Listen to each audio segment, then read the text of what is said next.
The sun is very bright. No, I'm gonna say, hi, it's me. I'm Sive. This is Stories in Sive. On this channel, we talk about books and reading and life that revolves around books.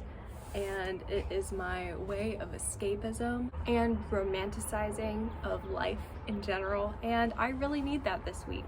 So I'm gonna bring you along. And Jared is here. My husband is off to his bowling league.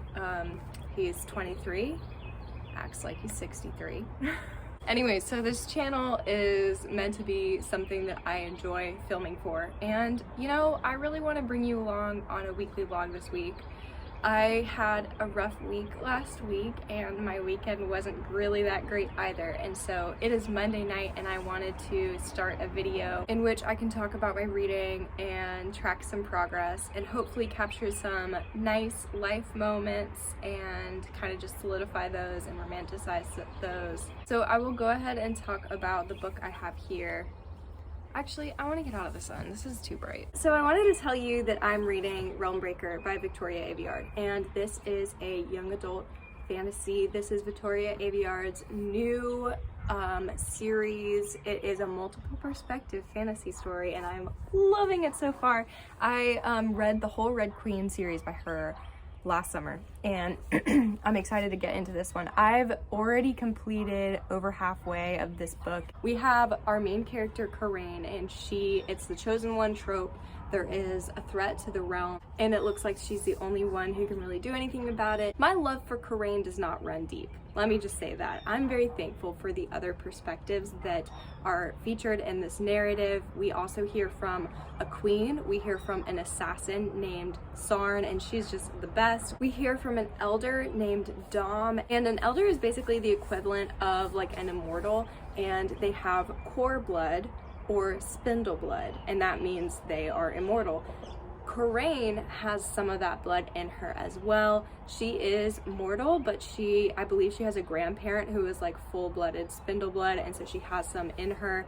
And there's some sort of prophecy or telling that in order to defeat what's going on with the breaking of the realm, that you need both a spindle blade and spindle blood. Coraine is a spindle blood, and they've acquired this sword, which is the spindle blade. And so it's this very fantastical, folklore-y feel, lots of action. My only critique so far is that you don't really get to spend too much time with each perspective before you switch. There's only like 15 to 20 pages within each chapter change, and with every chapter change comes a POV change, and that's normally fine, but I'm just like feeling a little bit disjointed. The writing is a little bit too descriptive for me, for my taste. Victoria Aveyard definitely wants to describe every single like setting and castle and town and city, but am I really that mad about it? Because there's this beautiful map that is referenced quite often in the narrative, and so I've been able to track where each perspective like was originated from, where they are now, where they're going to next. There's a war that is coming, and I'm getting to track like where this is coming from and like where it's headed. So I'm really enjoying that portion of it. I think the map and correlating the setting to the narrative and where each of the characters are at is one of my favorite parts. But this is my plan tonight. So it's Monday night, I'm back home from work, and I'm so thankful for the season change, especially the hour change, because now it is, you know, 6:15 and it's still light outside. I get to read on my porch.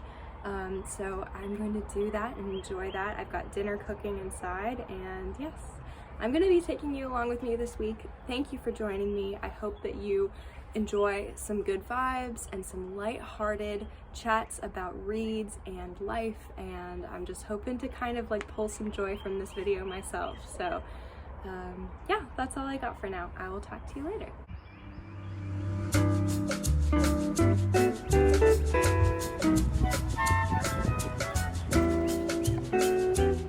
Wow.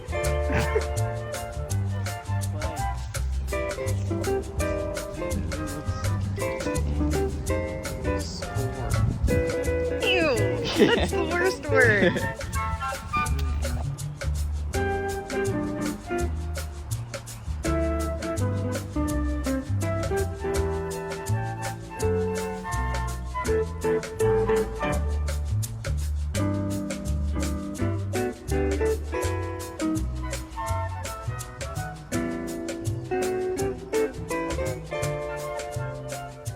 And for dinner tonight, I do have the pan bake. We've got the veggies, the potatoes, and of course, the sausage. I've definitely featured this meal on this channel before. This is a fave of mine.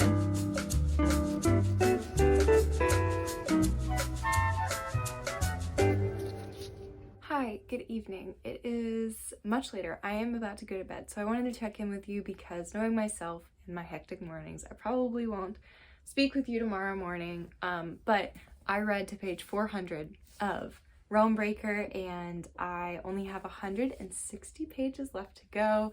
I definitely think it's doable if I apply myself to finish this week. I read a quick and easy 70 pages today and I was just flying through it. No true update for you. My only update is that I do have an additional criticism, unfortunately, and that is that the elder or immortal character, his name is Dom, is written too like thick in the head for me. Like he's written almost like in his childlike mannerisms and characteristics, and to me, if someone has been alive for like 300 plus years, like they're gonna be a little bit more aware of the world and societal expectations. He sounds like when he talks like he has no idea like what the mortals are like even doing, or like what their etiquette or like their mannerisms are even about, and he just like feels really stupid. And I don't know why he's written that way. Like, I want this man to be like the intelligent, like strong one who's like carrying everyone else on their back because like that's his responsibility. I don't know. He's just like, unfortunately, I kind of picked up on it like at the beginning, but I think the more I'm reading, some of his sentences or like retorts are very like, do you know what's going on for real?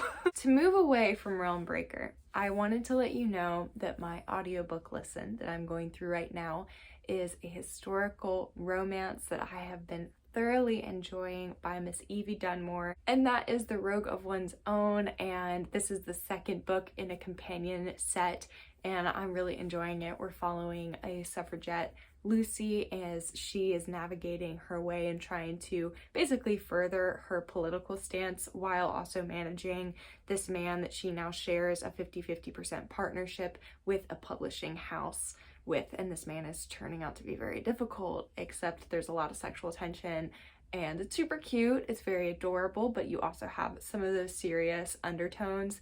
The audiobook is really great. It's very conducive to the style of writing that Evie Dunmore presents, so I'm enjoying it a lot. I read the first book in this like collection last month and I had a great time with it, and it was just natural that I picked up the next one. So that's what I'm gonna get into tomorrow at work.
Good evening. It is Thursday, so I have a couple of things to update you on.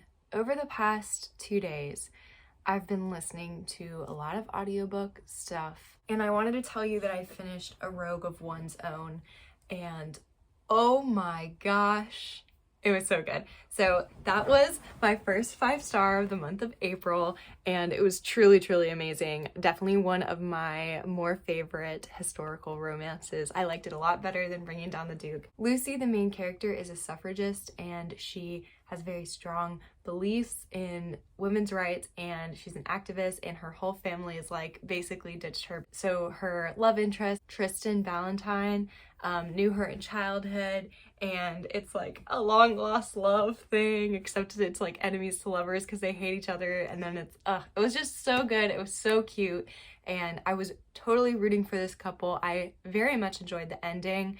The ending and the creativity that Evie Dunmore had to wrap this up was definitely the thing that brought it from a 4 to a 5. So very much enjoyed it.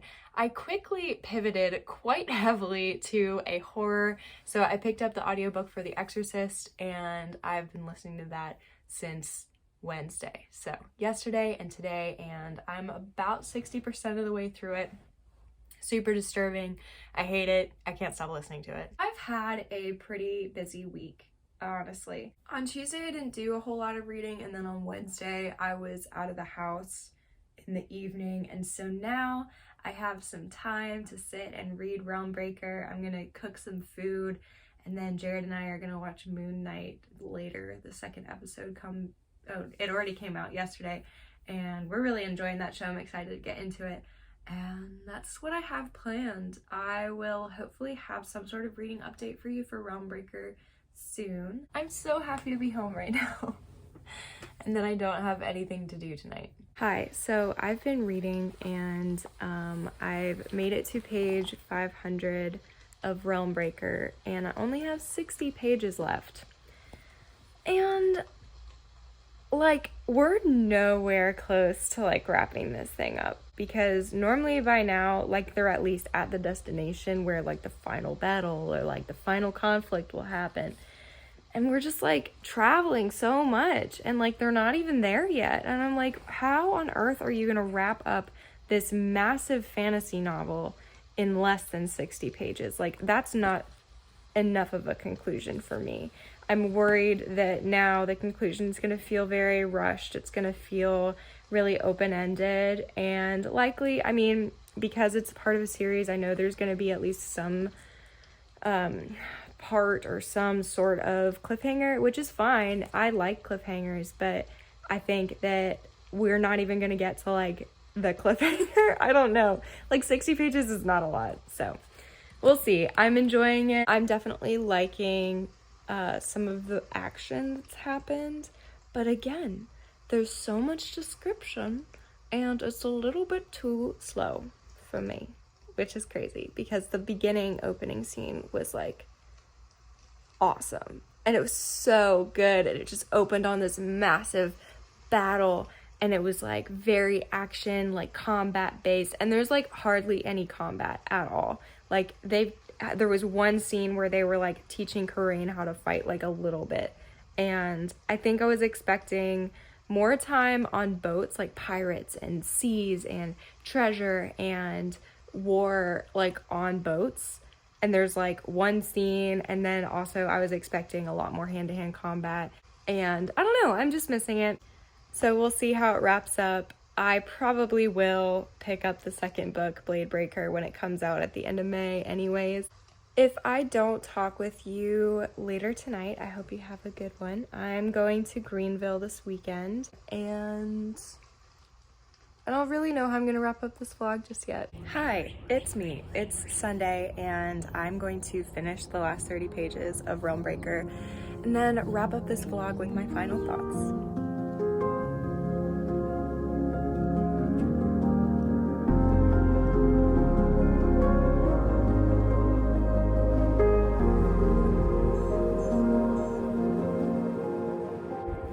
Hello my friends, welcome to the end of this vlog. I am going to briefly wrap up my thoughts on Realmbreaker. I did just finish this. Again, this story just centers so much on adventure and duty and responsibility. I think my two favorite perspectives were Andrew the Squire. He has a lot of like inner battles that he's waging with himself.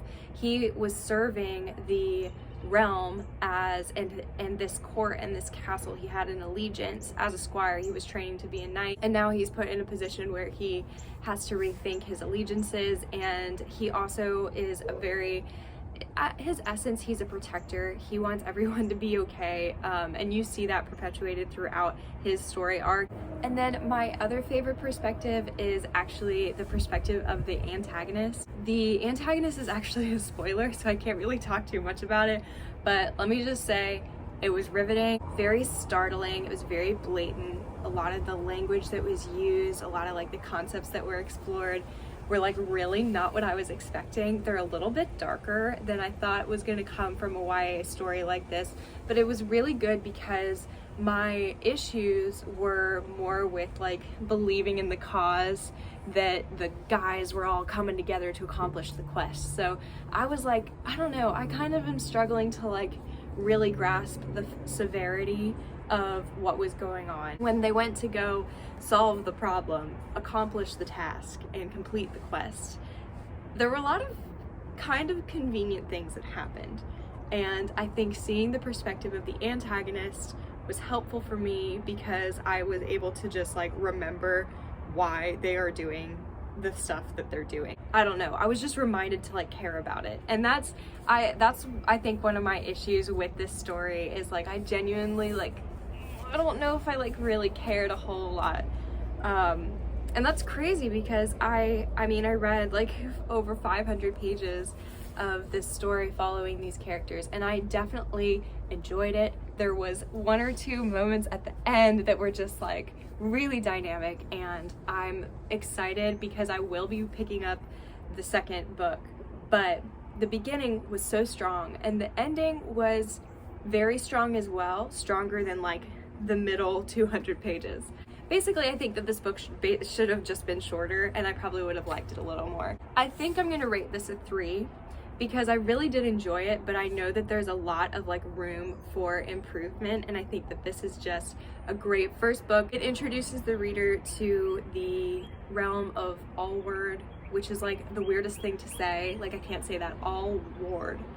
W-A-R-D, Allward. Like I could read it fine, but like saying it is hard. They just call it the ward, so I'll probably just call it that too. So introducing the reader to the ward and the magic system and a lot of like the different assassins guilds and all of the bits and pieces, the political components that are in here that has to do with the war that's about to be fought. So it's a good introduction book. I don't think that this is anywhere near like my favorite fantasy I've ever read. And I'm excited for the rest of the series. I think there's a lot of room to grow and to become obsessed with the series. And I actually rated Red Queen, which is the first book in the Red Queen series, 3 as well. And then every single other book, 2, 3, 4, all got 4 stars from me. I was really hoping to get a 5-star out of that series, but I didn't. And I'm hoping that I will be able to get a 5-star out of this series. So at the end of May, I will definitely be picking up Bladebreaker, which is the second book, and that's when it comes out. So thank you so much for joining me on this weekly vlog. It was definitely very chill and very reflective of a normal week for me, and I was definitely able to pull some joy from making this video. And also, I think it's important for me to be able to verbalize why I'm not feeling a book. It's just a good exercise for me to challenge myself to talk specifics about a book. I don't know if I'll call this a weekly reading vlog or a Realm Breaker reading vlog because I really just read Realm Breaker and talked to you about that. I'm still reading The Exorcist, and I did finish A Rogue of One's Own. Thank you guys so much for joining me. I hope that you had a fun time watching this, and I hope you guys are doing well. If you like other videos like this, feel free to subscribe. I'd love to have you. Thanks again for joining me, and I will see you in the next video. Bye.